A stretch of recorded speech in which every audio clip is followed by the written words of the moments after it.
every person of my age group has a Paul Konerko Shersey somewhere in their jersey or somewhere in their closet. We're talking about this today because Fanatics sucks. They're not a sponsor.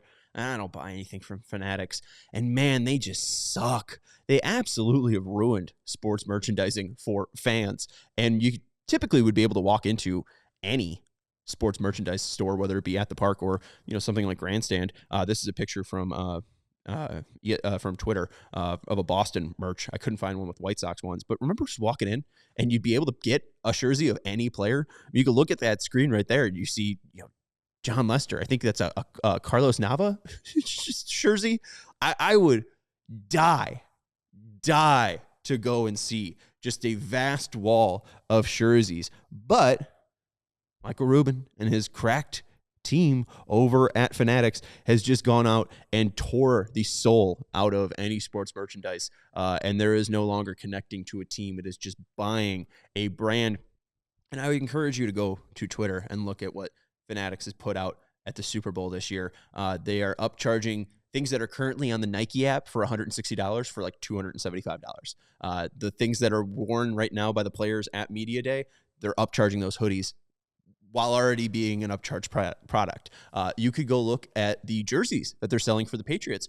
You might be wondering, hey, the Patriots are wearing white jerseys for this game. Why are they blue jerseys with patches? Well, Fanatics says, well, we weren't expecting the Patriots and Seahawks to be good this year, so we didn't have enough jerseys, and we don't have anything to service the fans that are trying to root on their teams. This is a disgrace to people. Even walk into a store like Grandstand, there's nothing that they could do. They're just working with Major League Baseball, who provides the merch, and the merch that's being provided is absolutely disgusting. And I just miss the glory days, right? Hey, milk used to be 25 cents, and you used to be able to walk in and buy a Paul Konerko jersey. You used to go in and be able to buy a Esteban Loaiza jersey or Matt Albert. It's like, let's get grosser. If you wanted a Tyler Flowers jersey, you could have gotten a Tyler Flowers jersey. And the other one, too, I mean, Murakami, if you got Murakami in the Japanese lettering, I don't know what that's called. If someone wants to throw it out in the chat, feel free. But, like, if you had the Murakami spelled in Japanese writing on the back with number 5, nasty. I think about my Nick Swisher 1983 jersey all the time. If I still can find that, it might be in one of the drawers at my mom's house. I'll wear it on the show. And Goop says, Fanatics is soulless, like most companies now. Loud and clear. It's really nasty to see. And that's the state of the country, whatever. But even then, hey, if you're an Australian fan, maybe you could get a Curtis Mead jersey. And White Sox Pope asking, is Curtis Mead going to rot on the bench or can we get him in? He's likely going to rot on the bench. I wouldn't be surprised if they sign another one if Mead's the next DFA. But anyways, here are the top 10 jerseys that we've been missing since 2018. Fanatics took over Major League Baseball merch in April 2017, so we'll call it 2018 to present. And right now, too, it's fairly low over on eBay. You look up Shersey on eBay, White Sox jersey. I found a Tommy Black one, XL for $28. Frank Thomas one with a Chicago script rather than the Sox logo here.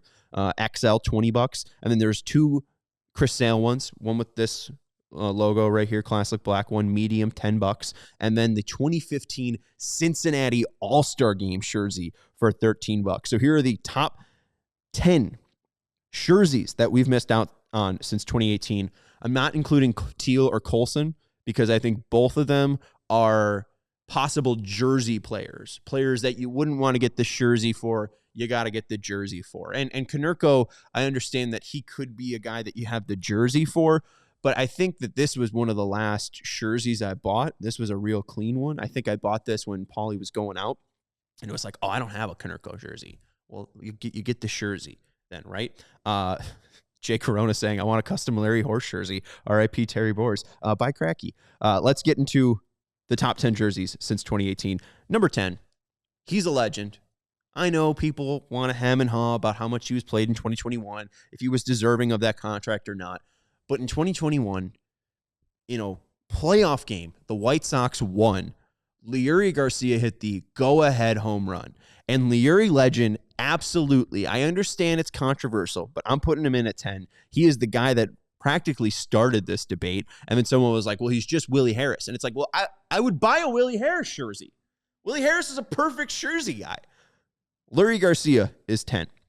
Number 9, because he did this in this jersey, the walk-off homer that I think we all remember in 2021, Brian Goodwin, 1983 throwback jersey. The winning ugly jersey.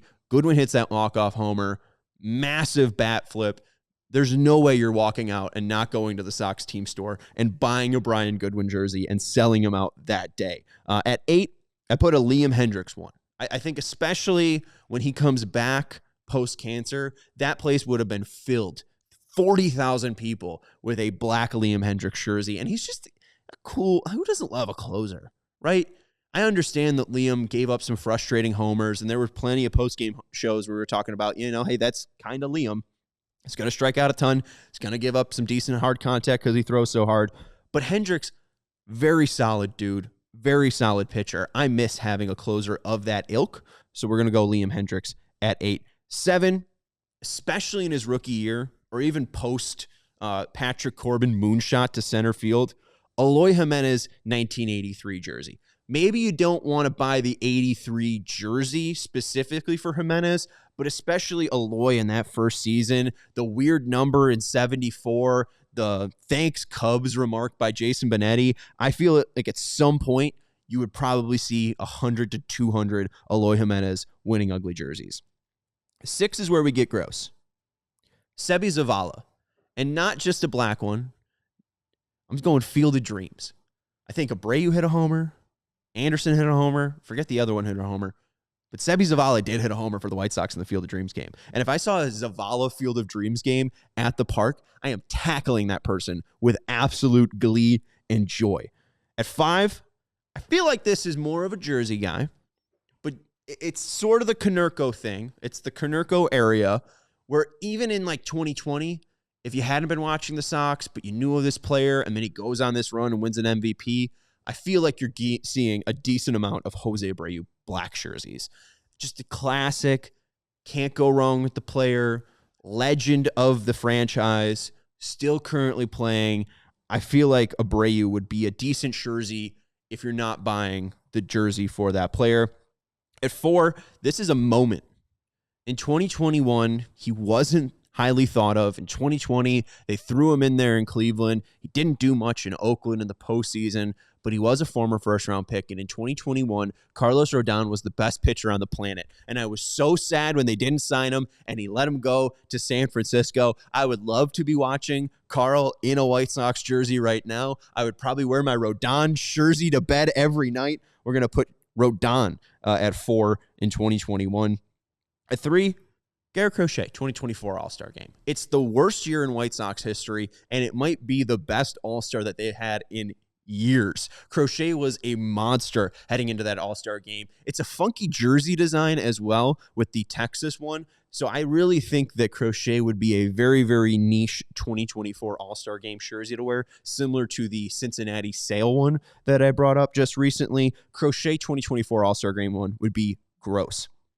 At number 2, we do have Uncle Ted saying, oh, okay, never mind. I don't care. Who cares about J-Ram? At number 2, Tim Anderson, Field of Dream variety. He hits that home run. He is the coolest player in baseball. He hits that home run. You don't think that the 2021 White Sox rebuild is ever going to fall, is ever going to crumble. He was the thing in baseball in 2021, and that would have been an absolute knee-jerk, what's it called?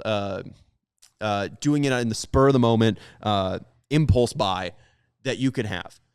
TA hits that homer, you're going on Fanatics.com or whatever the hell it is, and you're buying a TA Field of Dreams jersey. And then finally, there really is no other answer.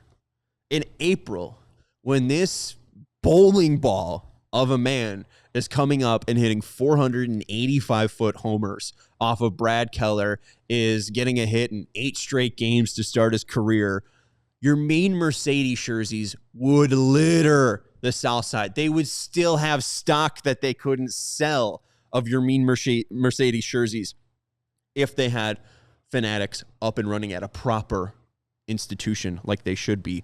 Your Mercedes tops are top Sherseys since 2018 in general.